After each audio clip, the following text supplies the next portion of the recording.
Assalamualaikum warahmatullahi wabarakatuh. Jumpa lagi ya kita pada hari ini untuk belajar tematik melanjutkan yang kemarin. Kita akan belajar tema 8 subtema 3 tentang usaha pelestarian lingkungan. Seperti biasa, sebelum kita mulai belajar, marilah kita berdoa dahulu. Membaca surat Fatihah 3 kali. Yang pertama ditujukan agar kita semuanya, teman-teman, Bapak Ibu guru dan juga orang tua kita diberikan oleh Allah Subhanahu wa taala kesehatan, dijauhkan dari penyakit-penyakitnya, dihilangkan. Nah, yang kedua yaitu semoga kita semuanya, teman-teman, Bapak Ibu guru dan juga orang tua kita selalu diberikan oleh Allah Subhanahu wa taala rizki jasmani maupun rohani yang melimpah. Dan yang ketiga, semoga kita semuanya, Bapak Ibu guru dan juga teman-teman orang tua kita selalu diberi oleh Allah Subhanahu wa taala menjadi umat atau hamba yang selalu ingat pada Allah, yang selalu mendekatkan diri kepada Allah. Ini doa. Waalaikumsalam. Al-Fatihah.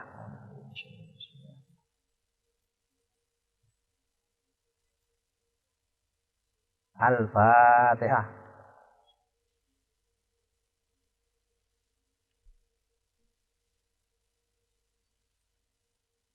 Al-Fatihah.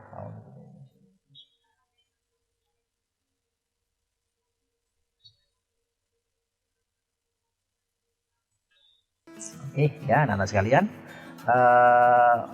hari ini saya akan merangkum ya dari pembelajaran 1, 2, dan 3 saya rangkum menjadi 1 agar pada pembelajaran sesi kali ini bisa cepat segera selesai ya.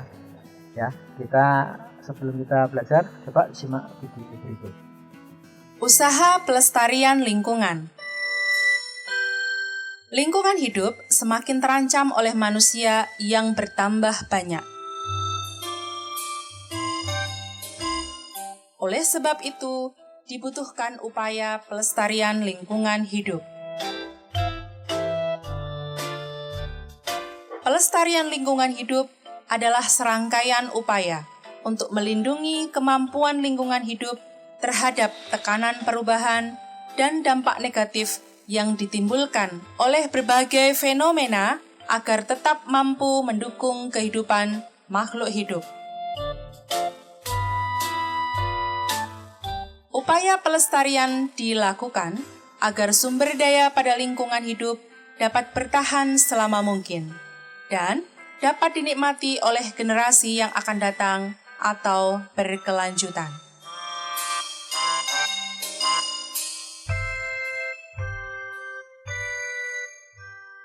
Ya, itu sedikit video pengantar tentang melestarikan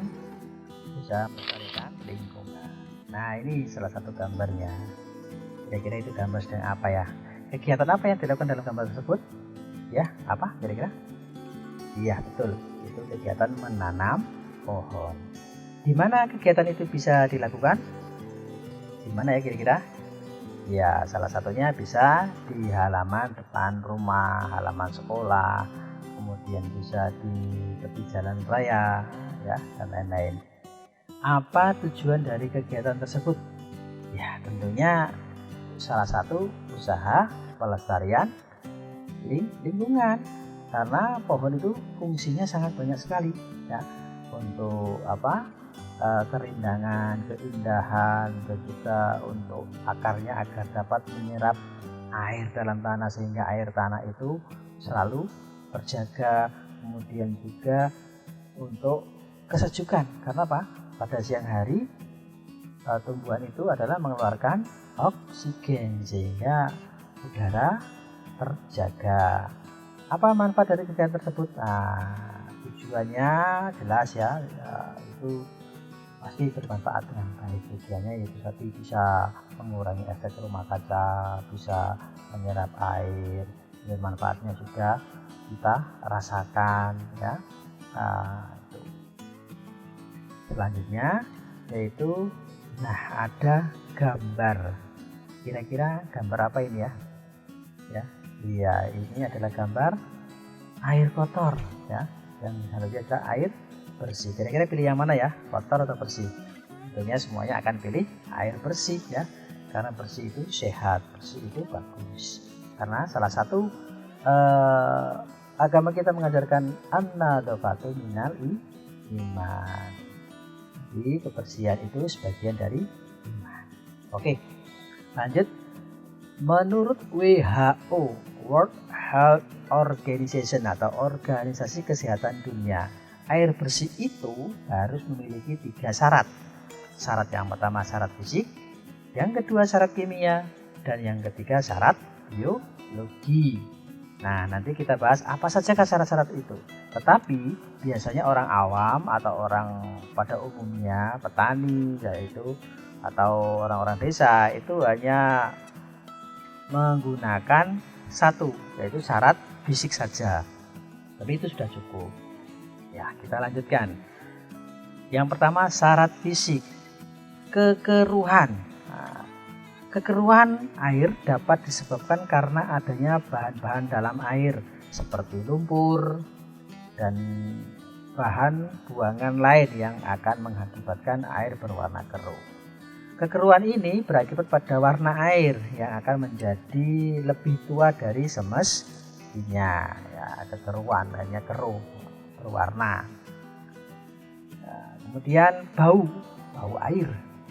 Bau air dapat disebabkan benda atau unsur asing yang masuk ke dalam air seperti bangkai binatang, bahan buangan, ataupun disebabkan bakteri yang menguraikan senyawa organik. Pada peristiwa penguraian senyawa organik oleh bakteri tersebut menghasilkan gas-gas yang berbau menyengat dan bahkan dapat bersifat racun. Nah, itu bau air. Kalau ada air bau berarti itu ada unsur-unsur asing yang ada di dalam air tersebut. Kemudian rasa air. Seperti apakah rasa air yang kotor atau kalau yang bersih jelas enak ya rasanya ya, rasanya lembut. Rasa air dapat dipengaruhi oleh adanya mikroorganisme seperti alga, bakteri, ya, adanya limbah padat dan limbah cair seperti hasil dari pembuangan rumah tangga, dan kemungkinan adanya sisa-sisa bahan yang digunakan untuk disinfeksi ya. Di bahan-bahan seperti bekas cucian ya itu. Yang selanjutnya itu warna air ya. Warna air bersih adalah jernih ya. Kalau nggak jernih berarti itu termasuk air yang kotor.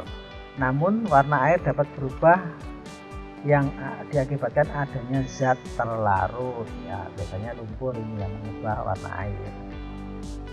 Yang selanjutnya yaitu temperatur atau suhu air. Kenaikan temperatur atau suhu pada air dapat mengakibatkan penurunan kadar oksigen terlarut dalam air. Kadar oksigen yang terlalu rendah akan mengakibatkan bau yang tidak sedap karena adanya penguraian bahan-bahan dalam air. Nah, di temperatur juga mempengaruhi syarat fisik. Selanjutnya kita akan bahas tentang syarat secara kimia. Oh iya, secara kimia. Yang pertama apa?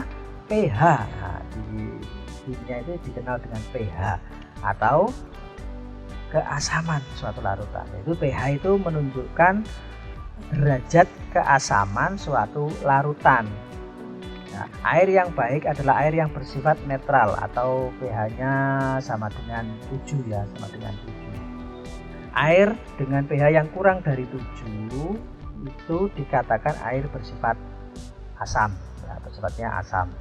Sedangkan air yang di atas 7 bersifat basa ya, sifatnya basa.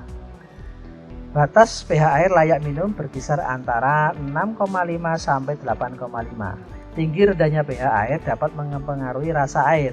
Air dengan pH kurang dari 7 akan terasa asam di lidah dan terasa pahit apabila pH melebihi 7. Nah, itu pH.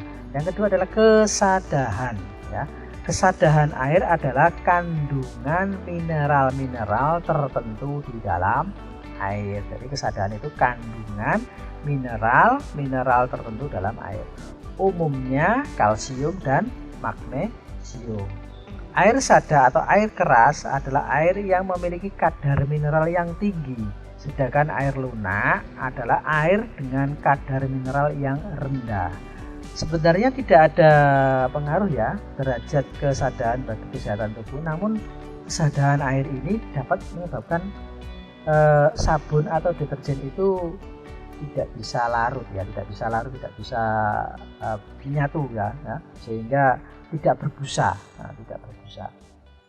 Nah, metode yang paling sederhana untuk menentukan kesadaran air itu adalah dengan sabun ya. Jadi dalam air lunak sabun akan menghasilkan busa yang banyak ya. Jadi air lunak itu mengakibatkan atau menghasilkan busa yang banyak. Tetapi kalau air sada, sabun atau busanya tidak muncul atau cuma sedikit sekali ya, sedikit sekali. Jadi itu tandanya air tersebut mengandung mineral-mineral tinggi, contohnya seperti kalsium dan magnesium. Kalau orang sini mengatakan mungkin kapur ya, banyak kapurnya itu ya. Kesadaran dapat bersifat sementara ataupun permanen. Kesadaran yang bersifat sementara dapat dihilangkan dengan memanaskan air hingga mendidih. Nah, salah satu caranya kalau ingin tahu air itu kesadarannya seperti apa itu direbus ya. Biasanya kalau lama-lama direbus biasanya di panci itu muncul keraknya ya. Di panci dan muncul keraknya putih-putih itu ya. Itu adalah pengendapannya dari magnesium atau kalsium, atau orang mengatakan kapur ya. Yang selanjutnya yaitu kandungan bahan kimia organik. Air yang baik memiliki kandungan bahan organik dalam jumlah yang tidak melebihi batas yang ditetapkan. Dalam jumlah tertentu tubuh membutuhkan air yang mengandung bahan kimia organik. Namun apabila jumlah bahan kimia organik yang terkandung melebihi batas dapat menimbulkan gangguan pada tubuh. Nah, ini yang berbahaya ya, dapat mempengaruhi ke dalam tubuh atau kesehatan tubuh. Hal tersebut terjadi karena bahan kimia organik yang melebihi batas ambang dapat terurai dan jadi racun. Wah, ini berbahaya. Kalau terlalu banyak bahan kimia organiknya bisa mengakibatkan racun, meskipun dalam tubuh itu membutuhkan bahan kimia yang organik, tapi dalam ukuran-ukuran yang dibutuhkan. Nah, yang selanjutnya yaitu ya, kandungan bahan kimia anorganik. Kandungan bahan kimia anorganik pada air bersih tidak melebihi jumlah yang ditentukan. Bahan-bahan yang termasuk bahan organik adalah garam dan logam. Logam contohnya adalah aluminium, besi, kalsium, magnesium, klorida, dan seng. Itu adalah bahan kimia anorganik. Selanjutnya syarat biologi.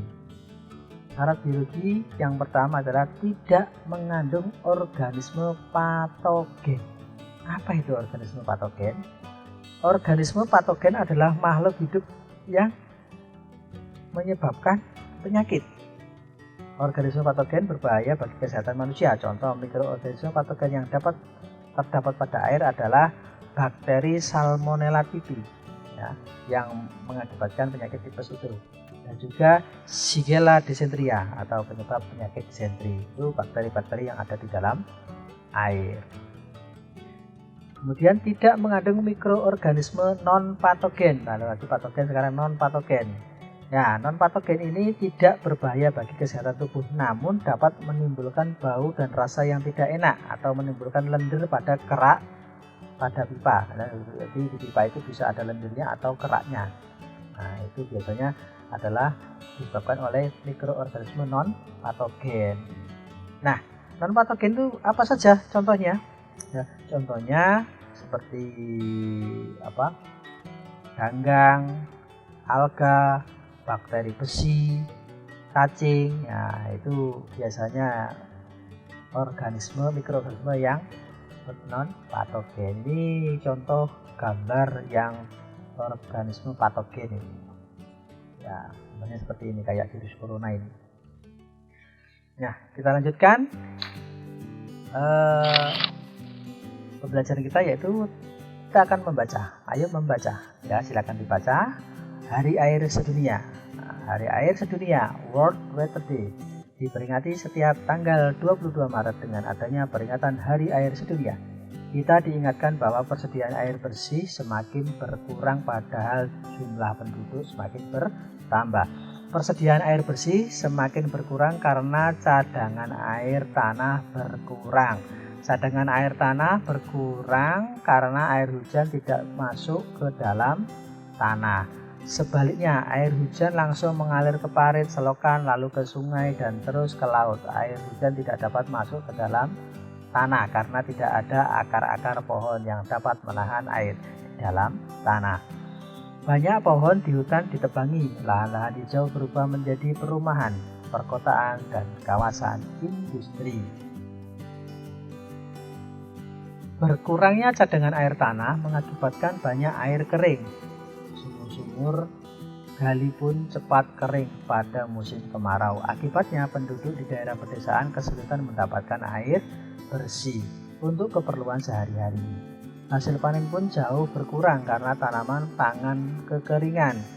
Ada beberapa tindakan yang dapat kita lakukan untuk membantu mengurangi krisis air. Yang pertama yaitu menghemat penggunaan air, membuat lubang resapan.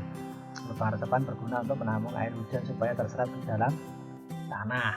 Kemudian menanam pohon supaya akar-akar dapat menahan air di dalam tanah. Nah, upaya-upaya ini bisa dilakukan ya di rumah kita, di depan rumah, di belakang rumah kita ya.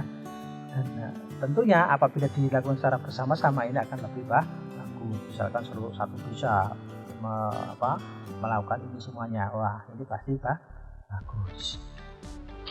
Selanjutnya, nah berdasarkan teks Hari Air Sedunia di atas, coba lengkapi tabel berikut. Yang pertama, pada setiap tanggal berapakah diperingati Hari Air Sedunia? Kira tanggal berapa ya? Iya, tanggal 22 Maret. Nah, setiap tanggal 22 Maret diperingati Hari Air Sedunia. Yang kedua, faktor-faktor apa yang menyebabkan persediaan air berkurang? Apa saja faktornya? Ya, cadangan air tanah berkurang. Faktornya lagi kurangnya area serapan. Kemudian kerusakan lingkungan seperti mungkin pencemaran tanah. Itu rusak air tanahnya rusak, terlalu banyak limbah yang dibuang di tanah sehingga air bersihnya berkurang karena tercampur dengan limbah. Yang selanjutnya, apa akibat kurang air bersih? Kalau kekurangan air bersih akibatnya tingginya penyebaran penyakit ya. Kalau tadi sudah disebutkan ada penyakit tipes dan disentri atau mencret ya biasanya. Kemudian nutrisi pada tubuh berkurang ya karena airnya kotor. Nutrisi atau kandungan organiknya kurang, kurang. Pencemaran pada tanah dan udara ini juga bisa mengakibatkan berkurangnya air bersih. Pencemaran pada tanah dan udara, rendahnya kualitas hidup menyebabkan kematian. Nah, itu yang paling parah ya, bisa menyebabkan kematian. Terus upaya-upaya apa saja ya? Tadi sudah disebutkan di bacaan, yaitu yang pertama bisa menghemat penggunaan air. Yang kedua membuat lubang resapan yang banyak. Kemudian menanam pohon. Ya, ini lubang resapan sangat penting sekali ya karena banyak sekali sekarang jalan-jalan itu mengurangi area resapan. Bangunan juga mengurangi area resapan. Maka area resapan itu sangat dibutuhkan. Nah, kalau air tidak dimasukkan dalam tanah nanti akan berjalan menuju gorong-gorong kemudian lari ke laut dan tidak terserap oleh tanah, sehingga kita bisa merasakan hari-hari ini di sekitar kita, sumur kita itu airnya sedikit dan kadang-kadang warnanya keruh, baunya tidak enak ya. Itu yang terjadi biasanya di daerah padat penduduk ya. Karena membuat sapi tank ya, lembahnya itu banyak tetapi air serapan yang dari air hujan tidak masuk dalam tanah tapi dialirkan. Nah, ini mengakibatkan kualitas air berkurang. Ya, alhamdulillah di desa kita ada HIPAM ya, tapi HIPAM ini kalau tidak dirawat dengan baik, tidak di upaya-upaya yang baik, maka juga bisa habis ya, bisa habis. Makanya daerah-daerah tersebut wajib kita tanami pohon yang besar dan buat resapan yang banyak, airnya tidak dialirkan agar apa? Air bersihnya selalu tersedia. Nah, itu. Selanjutnya, bagaimanakah cara mendapatkan air bersih atau mendapatkan air ya? Berbagai cara, salah satunya apa caranya? Ya, caranya adalah manusia melakukan kegiatan ekonomi ya. Ini ya, jadi mendapatkan air juga ada kegiatan ekonominya ya, yaitu produksi. Nah, jadi air bisa diproduksi, bisa. Nah, yang pertama kegiatan ekonomi produksi ya, kegiatan mengolah atau menghasilkan barang atau jasa untuk memenuhi kebutuhan, mengolah dari bahan mentah menjadi barang jadi ya, seperti ada tukang jahit, tukang kayu ya, mebel. Nah, itu memproduksi barang. Kemudian ada kegiatan lagi, yaitu kegiatan distribusi ya. Kalau produksi ini kalau di bidang air yaitu pembuatan air galon ya, itu penyulingan air ya, penyulingan air. Kemudian air botol, air gelas, nah itu produksinya. Kemudian distribusi ya, distribusi yaitu kegiatan menyalurkan barang hasil produksi, disalurkan. Nah, yang ketiga yaitu kegiatan konsumsi, air galon, air botol, air gelas sampai ke rumah kita dan kita minum. Nah, kita kan beli. Nah, itu kegiatan ekonomi. Nah, kegiatan ekonomi ini menunjang atau dapat memenuhi kebutuhan manusia ya. Jadi kita dapat air bersih, yang produksi dapat uang dari kita, distribusi juga dapat uang dari kita karena kita membeli air tersebut. Nah, bukan hanya air ya yang ada kegiatan ekonominya, banyak sekali ya, batu juga ada untuk bangunan, kemudian ada juga makanan ya. Nah, jadi kegiatan ekonomi ini di segala bidang ada. Nah, selanjutnya, agar kegiatan ekonomi berjalan dengan baik, maka kita perlu sikap-sikap yang harus kita lakukan dan perlu kita budayakan ya, sehingga kegiatan ekonomi itu bisa berjalan dengan lancar, tidak ada huru-hara atau tidak ada hal-hal yang tidak diinginkan ya. Yang pertama itu kita harus menghargai dan menghormati pekerjaan orang lain ya. Sikap ini penting ya, karena kalau kita tidak memiliki penghormatan atau menghargai pekerjaan orang lain, maka kita akan menjadi orang yang suka mencela ya. Ada tukang bakso dicela, tukang bakso. Nah, padahal kamu juga butuh bakso ya, butuh makanan, butuh enak itu bakso itu ya. Jadi jangan pernah mengolok-olok atau mencela ya pekerjaan orang lain, apalagi mencela nama orang tuanya. Itu tidak boleh, mencela pekerjaan orang tuanya itu juga tidak boleh, karena apa? Mengakibatkan kerusuhan atau mengakibatkan saling membenci. Kalau sudah saling membenci, maka akan saling dendam, terus tidak rukun. Nah, kalau tidak rukun apa? Ya, kegiatan ekonomi tidak berjalan, tidak rukun ya. Jadi apa yang seharusnya kita bisa memenuhi kebutuhan tidak bisa memenuhi kebutuhan hanya gara-gara tidak bisa menghormati dan menghargai pekerjaan orang lain. Maka sikap ini sangat penting ya. Sikap menghormati dan menghargai pekerjaan orang lain itu penting. Nah, selanjutnya kita akan melihat manfaatnya apa sih menghargai dan menghormati pekerjaan orang lain ya. Di antaranya yaitu muncul sikap-sikap yang baik seperti saling membutuhkan.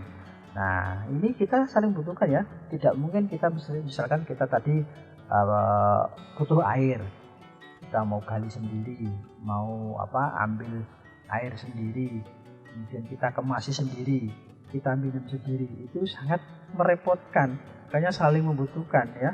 Jadi tidak bisa dilakukan secara sendiri ya.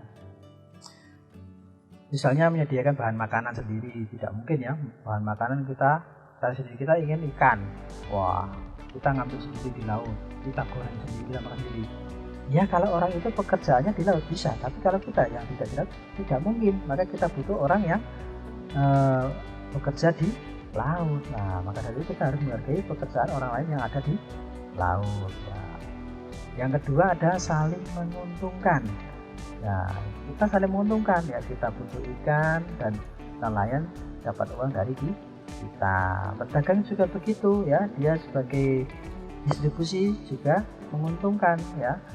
Dia menguntungkan nelayan, dia diuntungkan oleh konsumen yang membeli ikan ya. Itu saling menguntungkan, saling mengisi ya.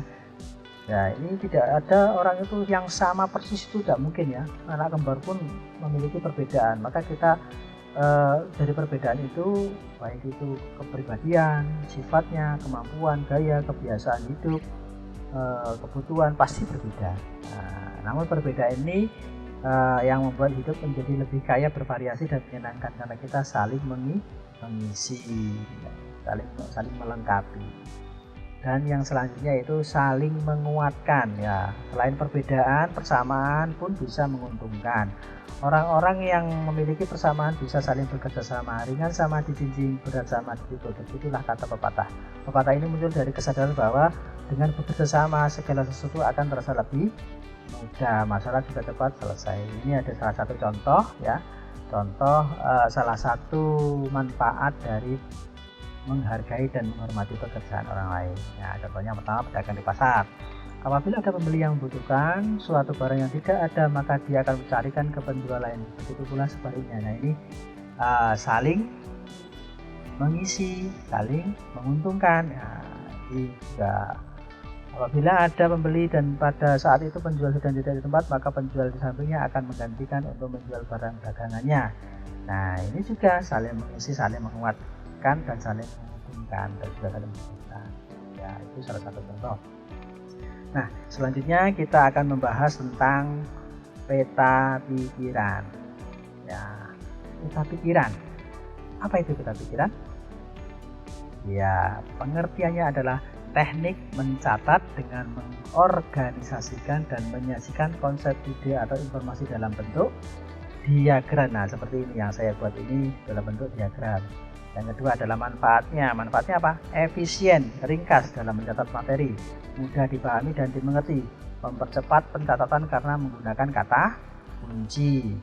Yang selanjutnya yaitu cara membuatnya. Nah, cara membuatnya ada 1. Baca dan pahami materi. 2. Cari setiap hubungan yang ada keterkaitannya dengan dan tulis dengan kata yang mewakili secara garis besar. 3. Membuat peta pikiran dengan kata kunci yang mewakili setiap pembahasan. Dan 4. Kembangkan poin-poin tersebut sesuai kebutuhan. Nah, dulu kita sudah pernah belajar mencari atau memahami tentang kata kunci ya. Jadi kata kunci itu dibuat untuk nanti di sini. Nah, kalau di sini ada 3 kata kunci. Yang pertama adalah pengertian. Yang pertama, yang kedua adalah manfaat. Yang ketiga adalah cara membuat. Jadi ada 3 kata kunci di sini tentang membuat peta pikiran, yaitu pengertian, manfaat, dan cara membuat. Ini peta pikiran. Nah, di samping kita belajar peta pikiran, di sini juga ada kalimat-kalimatnya ya. Di antaranya kalimat. Kalimat itu ada kalimat tunggal dan ada kalimat majemuk. Kalau tunggal itu berdiri sendiri, tidak ada kaitannya ya. Dia tidak menerangkan kalimat lain, juga tidak berhubungan dengan kalimat lain, artinya sendiri. Kalau kalimat majemuk adalah kalimat yang memiliki 2 klausa ya, atau lebih yang saling berhubungan. Itu kalimat majemuk. Nah, kalimat majemuk memiliki banyak macam. Di antaranya ada kalimat majemuk setara, kalimat majemuk rapatan, kalimat majemuk bersingkat, kalimat majemuk perluasan, dan kalimat majemuk campuran. Yang kita bahas hari ini adalah kalimat majemuk setara ya. Kalimat majemuk setara adalah kalimat yang berhubungan antar unsur-unsurnya bersifat secara setara atau sederajat. Kalimat majemuk setara dibagi menjadi 3 ya. Jadi kalimat majemuk itu ada kata penghubungnya. Ya, dengan kata penghubung. Yang pertama penjumlahan. Kata penghubungnya yaitu lalu dan kemudian. Itu kata penghubungnya. Biasanya ada itu. Yaitu berarti kalimat majemuk setara penjumlahan. Kemudian pemilihan. Kata penghubungnya adalah atau. Dan yang ketiga adalah pertentangan. Ini biasanya ditandai dengan kata tetapi, melainkan. Nah, itu ditandai dengan kata-kata penghubung tersebut. Oke, itu adalah kalimat majemuk. Cukup sekian pembelajaran pada hari ini. Semoga kalian semuanya ilmunya bermanfaat. Semoga yang di rumah juga sehat semuanya. Ya. Setelah itu kita tutup dengan bacaan Alhamdulillahirrabbilalamin. Sekian, terima kasih, sampai jumpa lagi. Assalamualaikum warahmatullahi wabarakatuh.